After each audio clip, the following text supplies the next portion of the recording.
Everybody, look. Doesn't that base look familiar? Hey. Oh.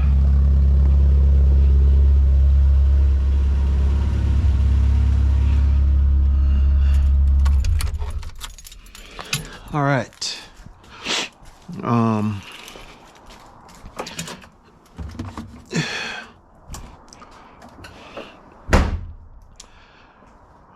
Was it pretty much in the middle of doing my weekly warm-up. I don't always drive all these cars all the time, so I usually pick one day out the week to just kind of start them all up and get them running. So while I was in here warming up the car, I was like, oh, it's nice and sunny outside. I was like, I'll just take this opportunity to do a quick garage update. As you can see, I'm doing a POV because as usual, I'm being lazy and I'm not trying to put like a whole bunch of like work into just trying to record what I consider a simple video. So I just put it on my head and hopefully it's showing everything that I'm looking at and talking about. So, but the main reason why I want to do the update is I want to first talk about the new car and then kind of just give a quick summary of these. So right here we have a 2006 Volvo V50 T5 all-wheel drive. For those who don't know, the T5 means it's a 5-cylinder turbo, and all-wheel drive is pretty straightforward. The beautiful thing about it is a 6-speed, has 3 pedals.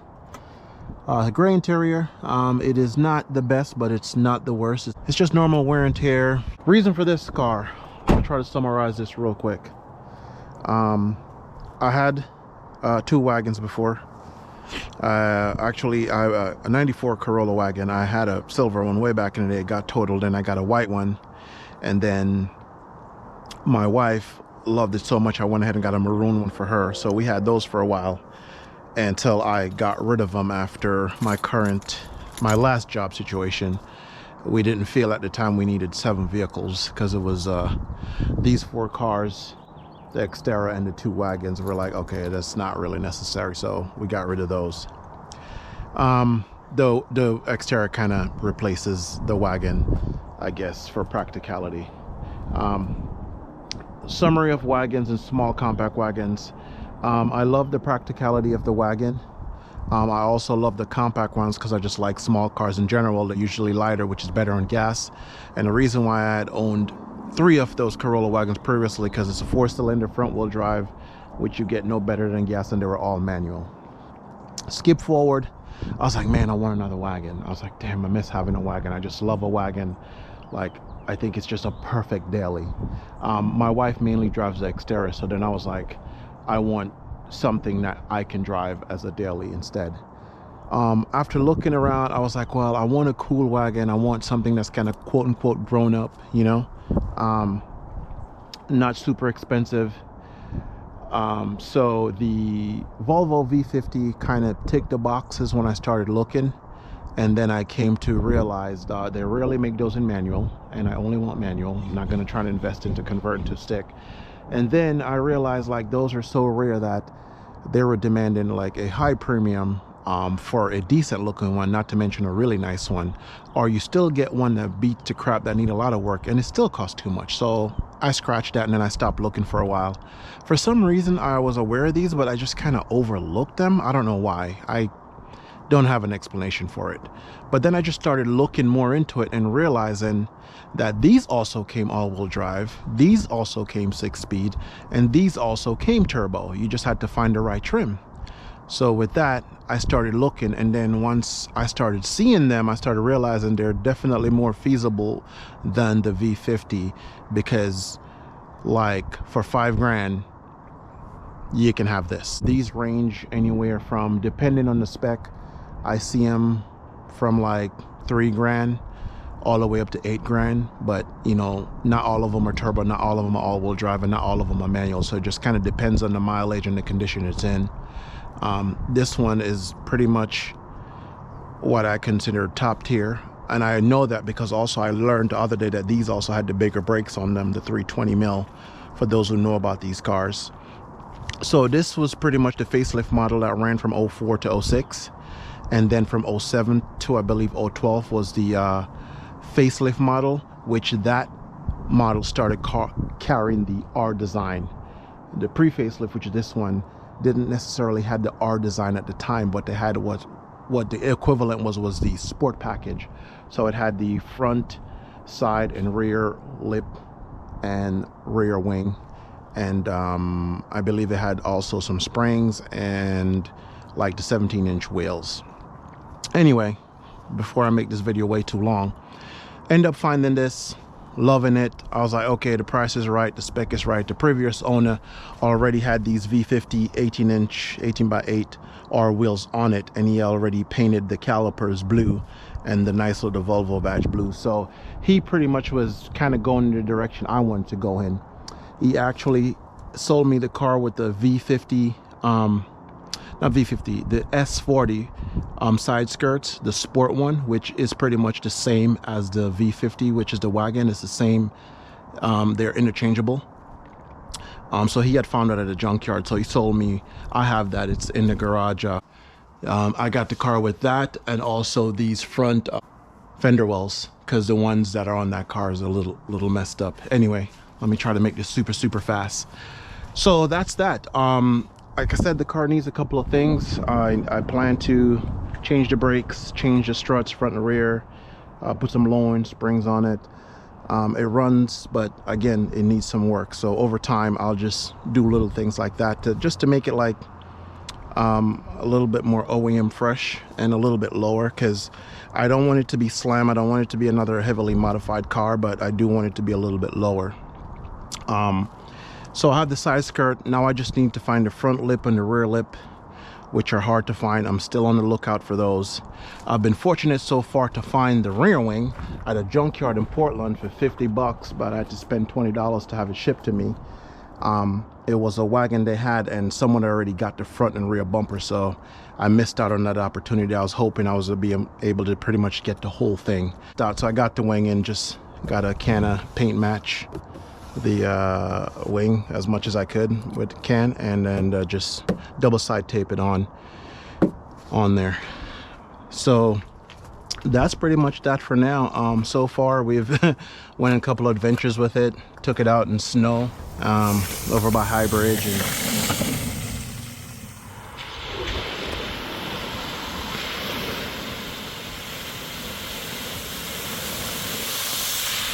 we've done a few little day trips, going off the 101, going to Port Townsend. You know, pretty much all the cars, we go on adventures with them. But I'm trying to have a fun daily that's practical, that's quote-unquote grown up, that can be taken on these journeys and still have fun, and kind of give all the toys a break from the road trips. They're very expensive to maintain, and you know, tires and all that stuff. Like taking them out to play with them, that's fine, but then taking them on road trips, which I don't have a problem with, is just I'm trying to be realistic, like with the cost of all these cars like being utilized so much. So I'm trying to narrow it down to like, this will be like a fun practical car. It's stick, it's manual, like, you know, it can handle, so I can still have the fun that I would with these and still have the practicality to do more things that I would be limited to in these cars. So that's the new car to the garage. But one of the most important things about this car is that it is a equivalent / replacement for my idea of having all the drivetrain, where I wanted a GC8 specifically, but because of cost and I don't feel like it's worth it, this would be the closest to having a all-wheel drive. This is not the same type of all-wheel drive as that is, because this is pretty much front-wheel bias until you start to lose slip in the front and it'll send power to the rear, but it's close enough, you know, for me. It's what I can afford. It's how I can attain the dream that I'm trying to attain. So that tick that box as well. From that, I'll just skip over to the mid-engine rear wheel platform, which is the MR2. Pretty much all these cars I've already done like a video on them, kind of explaining everything about them. So I'll just kind of like sum up what I've done on each of them since then. Since the last video on this one, I've changed the front end, well, not the whole front end, but the lip. I've made adjustments to this. I think I already explained in the last video what this is, and I kind of trimmed this because this was hanging too low, so I trimmed about 1 inch off this and put it mounted back in the same spot, so then it raised this up 1 inch. This was for a EG. So when I had the idea to build this lip, I bought it, and I bought this lip as well as a backup just in case this one screwed up and I didn't like it. So once this was done and it worked out, this just kind of hung around. I actually was even about to sell it at one point, and I was going through the garage. I totally forgot about it, going to the garage one day, and I saw it and I was like, I was like, maybe I should put this on Facebook and sell it. But then me being me, it was one of those days where I had time, so the creativity kicked in. Anyway, after just sitting there having ideas and messing around with it, I ended up with what you see here. I pretty much cut these parts off that and just added to this and made what you see here. Just put the two together and give it a new look. I also felt like this is perfect because this whole white that was going on here just made it seem a little bland, and this little detail it's just perfect. So that's the main change. I updated the lip since the last time, and also the rear diffuser has been updated, and all I did with that was pretty much cut these ends off. That's how it used to be for those who had never seen it before. And I just got tired of cleaning this, and it always gets dirty. And also at the same time, I don't know, I just kind of, honestly, the main reason why this is like this served no functional purpose. It was like I was touching the front of the car, and I just wanted to touch something else. That's literally what it came down to. There's no real purpose behind it. But yeah, that's the new look. The ends are gone, and I made a slight adjustment. I think I just lowered that a little bit because it was just up a little bit too high. But at some point this is probably going to change again, because I will be planning on getting the 4-to-1 header from Monkey Wrench Racing, and then doing another dual custom muffler to match that. And when that gets done, depending on how the pipe is going to be under there, chances are I'm going to have to take this off. And when I do, I'm just going to slightly make another adjustment again. I'm going to do something different there. So that's kind of the plan for this car. That's what I've done, and that's what I plan to do. I still have to, I haven't done it yet. I have the stainless steel brake lines. That's not installed yet, which I'm not, because I need to get new rotors. I plan to get some slotted rotors and some performance pads, and then paint the calipers yellow, because the theme of this car is black, white, gray with a hint of yellow everywhere. So that's the plan for that car. And now on to the Civic. Again, the Civic has a video. Since that video, one of the main things with this car was the livery. Because I think when I did that video, the roof wasn't black yet, for sure, because I paint that first. So yeah, the livery is the biggest update on this. And with this, I wanted to do something like just race car-y and crazy. I had so many ideas going through my head, but I just kept thinking I don't want the car to be too loud, you know, because I do drive it in the street, and it's a Honda, so, you know, there's the negative stereotypes that go with it, especially with law enforcement. So I didn't want it to be too stand out. Like, one of the craziest ideas I had was I was literally just gonna hand paint like the entire car with some artsy stuff, kind of like old BMWs and Porsches do, and then clear it. But then I was like, nah, that'll be too loud, and then I don't want to drive it in the street. But anyway, the next idea was to do the three color rule that I kind of learned from Magnus Walker, if anyone's familiar with him and his cars. Like, he has this rule of 3 colors that where he'll do like the hood a color, the bumpers a color, you know, and the rear trunk, or vice versa, or maybe it's just a hood with a stripe. Like, so if you know about him, you kind of know what I'm talking about. That's where the inspiration for pretty much the color theme on all the cars, but mainly started on this one, where I was like, okay, well, I don't want it to be too loud. So then I came up with the car's already white, it already have black accents, so I gave it more black accents, and then there's the gray and the red. So I mean, I guess technically that's 4 colors, but you know, it's still like white was already the base and black's kind of like everywhere. That's where the idea came from. And I just kept coming up with ideas to kind of get the livery the way it is. See, like the gray here, then I have the font, I have the cutout, and then idea just came to kind of like add that. Like, I can't even explain how the ideas came up. It didn't all come at once. I just kind of pieced it together, and I literally started off with the roof, painting the roof black. The last thing I did, which I didn't post anything about, was what I call version 3 of the wing. I matched it with the gray, but I also just changed the shape right here. Initially, the whole thing was white, and this came straight all the way down. I kind of cut it shorter and curved it, and then matched it with the gray, which also matched the trunk. So that's one of the last things I did to the car. And also, I got a 330 steering wheel. That car has a 330. That car has a 330. And this is what was in the Civic, which actually this started off in the first MR2, then it ended up in the Miata, and then it ended up in the Civic. But as you can see, this is a 350, which is a little bit bigger. And I don't know, after just driving the car, I just noticed how kind of like annoying and awkward it would be at times, just because it's that little much bigger. Whereas in these two cars, even the Beamer, because that's also a 330, the small steering wooden wheel.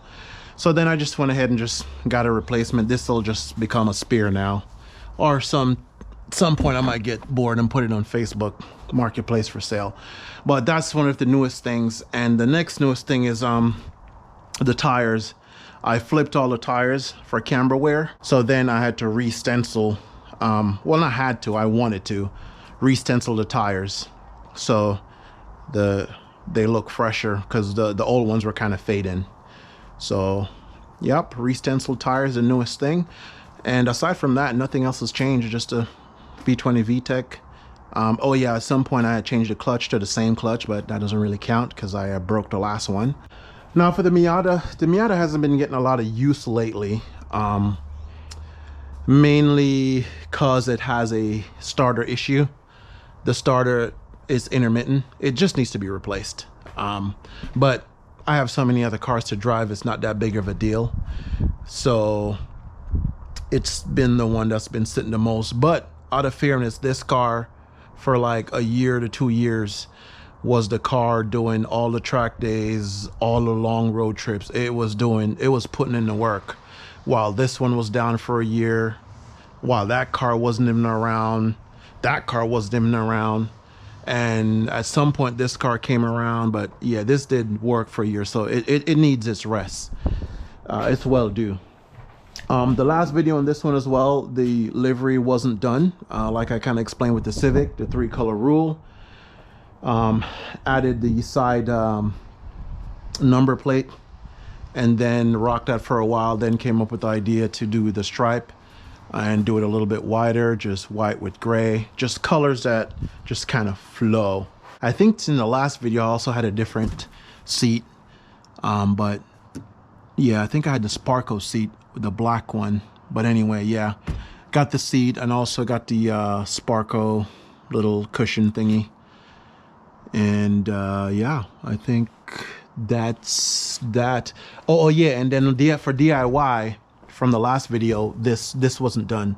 So what I had going on here was the same cut that I have on the Civic. Well, same style cut, but not shape. And I rocked that for the longest. But me being me, you know, sometimes I look at the cars and I'm like, you know, I just want to do something different. And here we go, DIY again. This car is mainly inspired by old school Ferraris, like the Ferrari 250, 250s, like the coupes from back in the day, mainly from that. So it has that like kind of retro look. I mean, I don't know if you could see it, but in my head, that's where the idea come from. And I just kind of take that and create my own, you know, including with like the vents and stuff. So yeah, this is the newest DIY piece. So it had the one slit before, so then I just kind of cut the whole thing out and then cut and shaped this with the 2 louvers to give it a nice updated different look that, you know, no one else has, and it's just from metal that I had sitting around.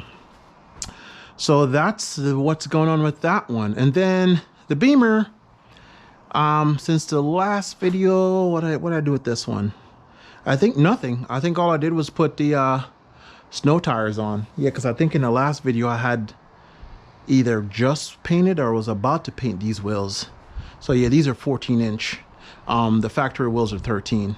So this gives the car a little bit more height, but most importantly, these snow tires. So these snow tires were the snow tires I used on the 2 Corolla wagons, and I would just put on the front tires for snow. So each car will just have snow tires in the front because those were the drive wheels. So when I sold those, I still kept this, and then I just felt like it was a great thing to do with the Beamer because they're good for traction, especially when I'm out there playing on the those gravel roads. So that was it. Yeah, since the last update, I think that's what I did. I don't remember if I had done these mud flaps, but that's not that big of a deal. I had chewed the last ones up and I got better plastic and changed those out. Aside from that, inside, yeah, everything's pretty much still the same. Still the same. Plan for this is to hopefully get a 4-point roll bar for this too in the future. That's like the main goal, and then everything else is just kind of like whatever. Another thing that I would like to do is actually get a proper camber adjustment for the front so I could dial out that positive and give it a little bit negative. But when I'm out there playing in the dirt, like, it doesn't ever really need it. Again, the car's not that fast. It's not like it's for, you know, like some crazy. It's just a fun car. Like those things I'll do if the, you know, extra money's there to do it, but it's not mandatory. The only thing that's mandatory is the 4-point roll bar that I want to put on this car. And pretty much that's it for the future. Oh, I didn't say, oh yeah, I didn't say anything about this for the future. I'm not doing anything to this, just maintaining it really. That's it. Like nothing for that. And for the Miata, I think for the future, the thing I need to do, which I forgot to mention, was to make sure that I get the starter changed at some point. Is the main thing. But the only other main thing that needs to get done is the clutch. Is, you know, since 2018 it's been abused. It still drives, but it's, you know, it's getting to the end of its life, so it can use a clutch as well. So that's mandatory in the future. And the starter, those need to be done. The plan is to try to do them both at the same time. That's why I'm in no rush to change the starter, but you know, depending on how I feel, I might end up changing the starter ahead of time or wait it out. I don't know yet, but yeah, that's the plan for that. That's the garage update. Purpose of all these cars at this point is kind of change over time. Way back in the day, this was supposed to be like my track only car. Like pretty much that was the intent for it. You know, this is only rock one seat now. I don't even have a passenger seat anymore, because when I go out with that, I don't even take my wife out with me anymore. This is just my me car. And this was supposed to be like the Toge street car initially, and then this was supposed to be the replacement, you know, for the Subaru as a rally car, which that still is. And that was the goal. And then that car came along, and now nothing has any meaning. And then in the process of everything, I just kind of like prioritize and kind of realistically think like, you know, going to the track is not cheap. And every time I go to the track, like, it just makes me want to like spend more money on things that I already cut back on, because, you know, the cars are supposed to be kind of like multi-purpose. So right now, like, I'm not saying I'm not gonna go to track days anymore, but I kind of like cut back on that and just kind of like have all these cars as just different variations of street cars, you know, front engine, rear wheel, front engine, front wheel, mid-engine, rear wheel, and then the Volvo out there for all-wheel drive. This is a duplicate of the Miata because it's a front engine and rear wheel drive, but this is specifically to go play around in the dirt. The other day, me and my wife went out and we kind of drove on some roads, kind of like off-road-ish a little bit in certain sections, and then when it got to certain sections, I kind of like rally it a little bit. So that's what this is really for. So this is living up to what it was meant for. And then these are now just going to be pretty much just fun street cars. Every once in a while, if I feel like it, I might go to the track, but that's not the goal anymore. What I would like to do, don't quote me on this, you know, because finances is everything. In the future, I would realistically like to build a track purpose car. Because all these cars, like, especially this is, again, this was supposed to be the track only car, but it's not fully built for it. And it's like, I could like change all the stuff and make it that way, but I also kind of like it as a street car. So I just want a whole different chassis to be built from the ground up purposely for the track, to the point where I might just have to get a freaking truck and trailer to take it to the track. You know, I mean, realistically, I probably won't, because I love driving my cars on the street. But the point is to just purposely build it for the track. So I will do everything that's required within my finances to kind of get it there, and not like these cars, how they're like just a little bit, you know, kind of for the track use wise, but realistically it's more of like street built cars. So yeah, like this one, I already knew once I started getting there, I was like, nah, I mean, you know, I'll eventually take it to the track just to kind of, you know, have a track experience with it. But I already knew this was just going to be a street car only. Like, nah. And you know, at this point, you know, these cars were already done. So I realistically knew like just the finances and braking stuff and the cost of stuff.